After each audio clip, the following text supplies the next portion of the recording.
कैसे हैं दोस्तों। उम्मीद करते हैं आप लोग जानदार, जबरदस्त और मस्त होंगे। तो आइए हम शुरुआत करते हैं।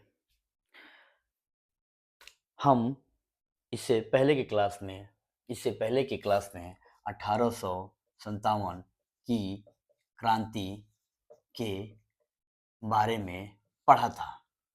1857 की क्रांति के बारे में पढ़ा था। आज हम 1857 की क्रांति का प्रसार और नेतृत्वकर्ता के बारे में पढ़ेंगे। प्रसार प्रसार और नेतृत्व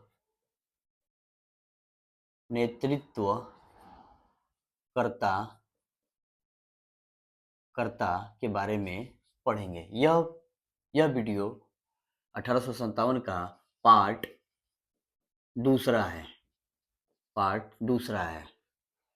अगर इसको अच्छे से जानना चाहते हैं तो ये हमारे पार्ट पहले वाले वीडियो पे जाकर देखें, वहाँ से और अच्छे से आपको समझ में आएगी। ठीक है, तो हम प्रसार और नेतृत्वकर्ता के बारे में पढ़ेंगे। तो सबसे पहले हम दिल्ली दिल्ली के बारे में पढ़ेंगे। इससे पहले के क्लास में मैंने आपको 1857 के बारे में पढ़ाया था। हम थोड़ा उसको फिर से एक बार रिकॉल कर दे रहे हैं कि 1857 की क्रांति का तत्कालीन कारण चर्बी युक्त कारतूस था, जिसमें गाय और सूअर के मांस मिलाए गए थे। इसमें मंगल पांडे ने विद्रोह किया और जनरल ह्यूडसन और जनरल बाग को गोली मारकर हत्या कर दी गई। फिर उसके बाद यह 10 मई 1857 को यूपी के मेरठ में पहुंचा। वहां से विद्रोह हुआ। फिर वहां के सिपाही उठकर दिल्ली आए।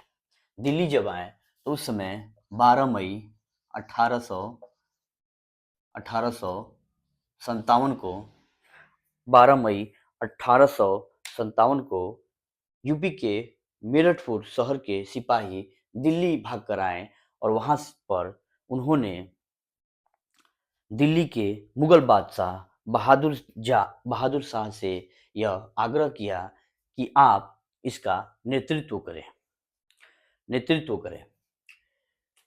तो 1857 की क्रांति में 1857 की क्रांति में जो दिल्ली में पहुंची, 12 मई 1857 की क्रांति, वहां पर नेतृत्वकर्ता बहादुर शाह नेतृत्वकर्ता बहादुर शाह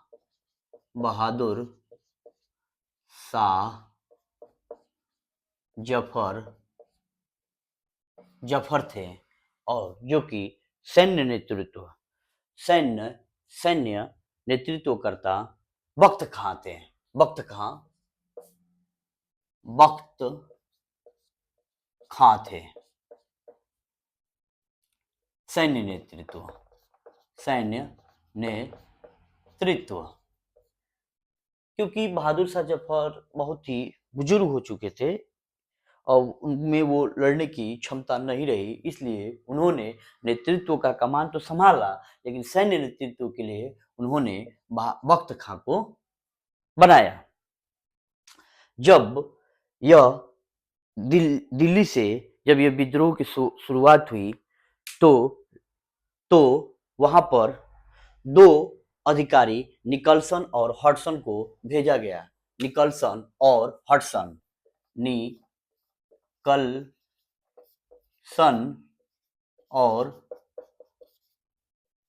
हडसन अधिकारी को भेजा गया। निकलसन और हडसन अधिकारी को भेजा गया दिल्ली के 1857 की क्रांति को दबाने के लिए, और पुरजोर कोशिश किया गया और बहुत ही बर्बरतापूर्ण किया गया वहां के क्रांति को दबाने के लिए। बहुत नरसंहार हुआ, बहुत लोगों को मौत के घाट उतार दिया गया। ठीक है, तो अ, उस समय के उर्दू शायर मिर्जा गालिब, उस समय के उर्दू शायर उर्दू शायर मिर्जा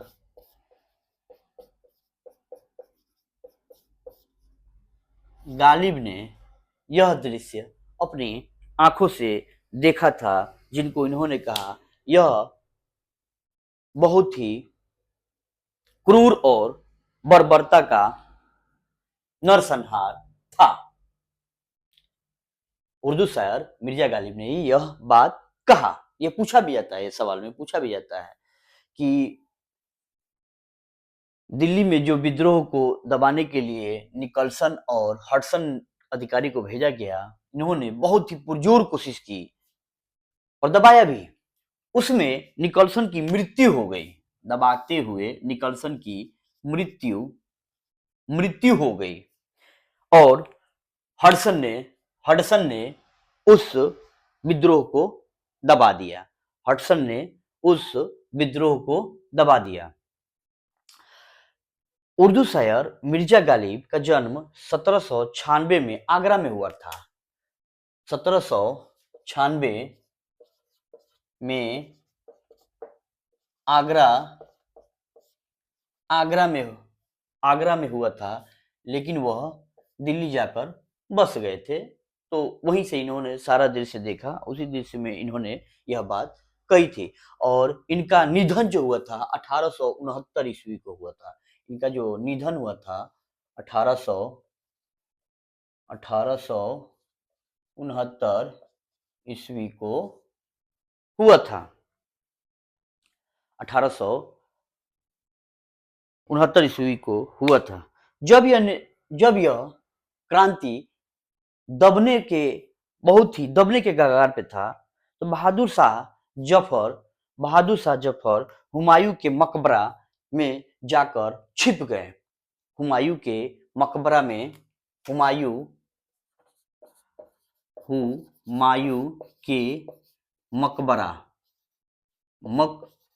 में जाकर छिप गए और वहां से इनकी पत्नी जिन्नत महल ने इनकी सूचना अंग्रेजों को दी। पत्नी जिन्नत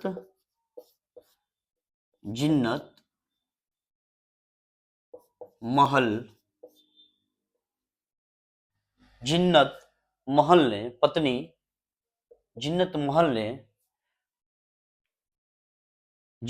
ने बहादुर शाह जफर की सूचना अंग्रेजों को दे दी और वहां से पकड़कर अंग्रेजों ने इनके साथ बहुत ही बर्बरतापूर्वक व्यवहार किया।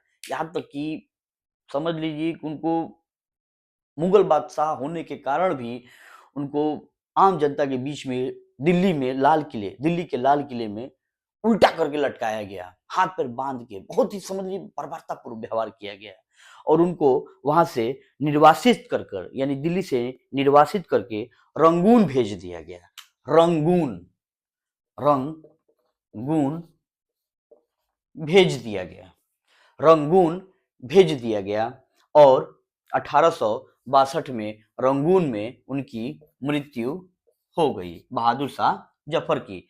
यह सवाल भी पूछा जाता है कि बहादुर शाह जफर का मकबरा कहाँ है, तो मकबरा रंगून में ही है। ठीक है। जब हडसन ने इस विद्रोह को दबा दिया, तो यह विद्रोह पूरे तरह से दब गया। सबसे पहले जो विद्रोह को दबाने का काम किया गया था, वो दिल्ली में ही किया गया था, क्योंकि उस समय पूरे देश को निगरानी दिल्ली से ही हुआ करती थी। उस समय मुगल बादशाह जो बैठा करते थे, वो दिल्ली के ही गद्दी पर बैठते थे। इसलिए सबसे पहले अंग्रेजों ने दिल्ली को ही सबसे पहले निशाना बनाया और वहां के विद्रोह को दबा दिया। उसके बाद अब हम चलते हैं आगरा शहर। दिल्ली हो गया। दिल्ली के बाद अब हम चलते हैं आगरा शहर। आगरा शहर गंगा नदी के तट पर स्थित है। आगरा शहर, आगरा आगरा सॉरी, आगरा नहीं, सॉरी सॉरी, कानपुर, कानपुर शहर जो है गंगा नदी के तट पर स्थित है। जब यह विद्रोह 1857 का विद्रोह कानपुर में हुआ, तो इस विद्रोह की शुरुआत जो हुई थी, इस विद्रोह की शुरुआत हुई थी। अच्छा, मैंने आप लोगों को अगर नहीं बताया होगा तो एक बार याद कर लीजिएगा, मैं लिख दे रहा हूँ। जो दिल्ली में जो विद्रोह की शुरुआत हुई थी, वह 12 मई 1857 को हुई थी। 12 मई 1857 को हुई थी दिल्ली में। दिल्ली में शुरुआत हुई 1857 की क्रांति क्रांति की शुरुआत 1857 की क्रांति की शुरुआत दिल्ली में 12 मई 1857 को हुई। ठीक है। उसके बाद जब यह विद्रोह कानपुर में हो रहा था, तो यह विद्रोह जून के प्रथम सप्ताह से, यानी कानपुर का 1857 की क्रांति की शुरुआत जो मानी जाती है, वह जून के प्रथम सप्ताह से मानी जाती है। जून के प्रथम सप्ताह से मानी जाती है। और इसके नेतृत्वकर्ता थे नाना साहब। नेतृत्वकर्ता नाना साहब थे। नाना साहब का मूल नाम धोंदू पंत था। धोंदू, यह सवाल पूछा जाता है, धोंदू पंत था। यह धोंदू पंत था। और सैन्य जो नेतृत्व था, धोंदू पंत ने का नेतृत्व किया। और सैन्य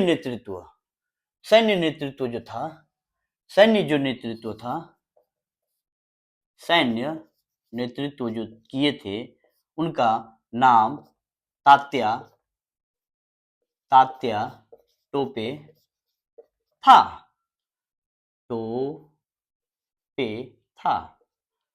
तात्या टोपे था। तात्या टोपे का मूल नाम रामचंद्र पांडुरंग था। तात्या टोपे का मूल नाम रामचंद्र पांडुरंग था। नेतृत्वकर्ता नाना साहब थे और सैन्य नेतृत्व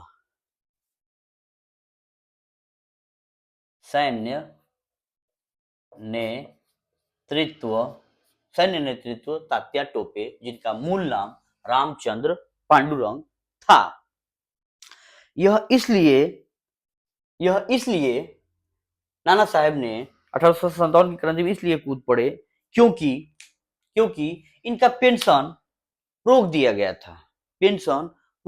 गया था। और इसकी पैरवी के लिए अपने मुख्य सलाहकार, जिनका नाम था अजीमुल्लाह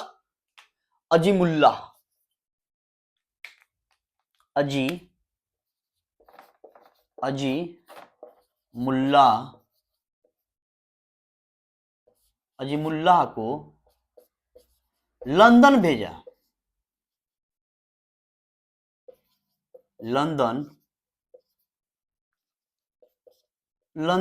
अपनी पेंशन की पैरवी के लिए। लेकिन वहां भी गए, लेकिन इनकी पेंशन की पैरवी नहीं हो पाई, यानी कि पेंशन इनका बहाल नहीं हो पाया था।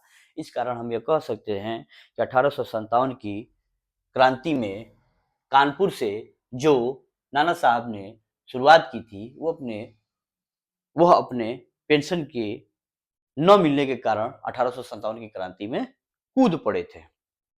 ठीक है, यहाँ पे जो अधिकारी भेजा गया था इस विद्रोह को दबाने के लिए, कैंपबेल अधिकारी को कैंपबेल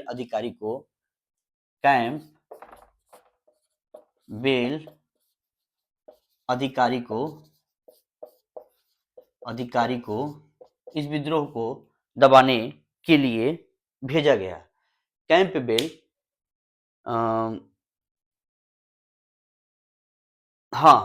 कैंपबेल के अधिकारी को इस क्रांति को दबाने के लिए भेजा गया और कैंपबेल ने वहां पर जाकर इस 1857 की क्रांति को दबा दिया। जब 1857 की क्रांति जब कानपुर में हो रही थी तो उस समय जब अंग्रेजों और भारतवासियों से जब युद्ध हो रहा था तो बहुत सारे अंग्रेज सिपाही चारों ओर से घिर चुके थे और बहुत ही फाक चुके थे। तो उसी कानपुर में एक घाट है जिसका नाम है सती चौरा, जिसका नाम है सती चौरा, सती चौरा घाट। ये इसी के सहारे अंग्रेज जब इनका नरसंहार भारतीयों ने करने लगे तो यहां से ये भागने लगे। जब यह बात भारतीयों को पड़ी तो बहुत सारे भारतीय आए और उन्होंने भी मिलकर अंग्रेजों का भी बहुत सारा नरसंहार किया। बहुत बर्बरतापूर्व कह सकते हैं हम, बहुत ही बर्बरतापूर्व इनका नरसंहार किया। उसमें हिंदुस्तान भी के लोग भी मारे गए थे और ब्रिटिश के भी लोग मारे गए थे। ठीक है, तो ये सवाल पूछा जाता है कि सती चौरा का संबंध किससे है? तो 1857 की क्रांति से है, जो उत्तर प्रदेश के कानपुर शहर में स्थित है। समझ में आई मेरी बात? फिर फिर जब यह कैंप जब यह 1857 की क्रांति जब दबने के कगार पे था और जब यह बात नाना साहब को पता चली तो यह वहां से भागकर यह नेपाल चले गए। नेपाल चले गए, भागकर चले गए, नेपाल चले गए नाना साहब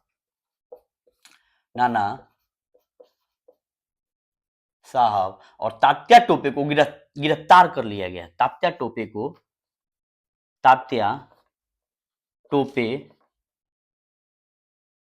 को गिरफ्तार कर लिया गया। उनके मित्र मानसिंह के द्वारा जब मानसिंह ने इसकी अपने दोस्त की सूचना अंग्रेजों को दी तो नाना साहब को गिरफ्तार कर लिया गया और उन्हें फांसी दे दिया गया। यह सवाल पूछा जा सकता है कि एकमात्र ऐसे भारतीय कौन थे जिनका मृत्यु उनके मित्र के द्वारा हुआ? तो उनका नाम था तात्या टोपे। तात्या टोपे के मित्र थे मान सिंह, जो ग्वालियर के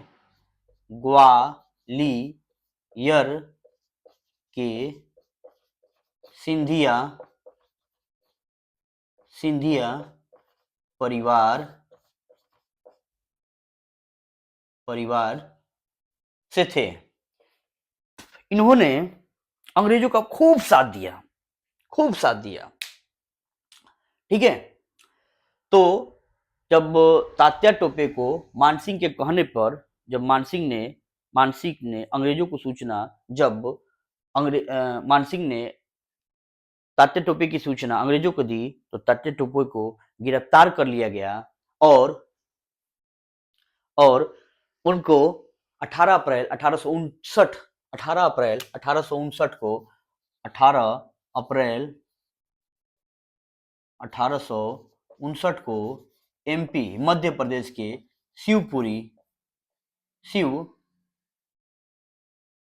पुरी में फांसी पर लटका दिया गया। ठीक है। तो ये हुए। तो आज मैंने आप लोगों को दिल्ली के बारे में बताया और कानपुर के भी बारे में बताया। नेक्स्ट क्लास में हम नेक्स्ट टॉपिक पे इसी टॉपिक पे आगे हम बढ़ेंगे। तब तक के लिए हमें दीजिए इजाजत। धन्यवाद। Tata, bye bye, take care.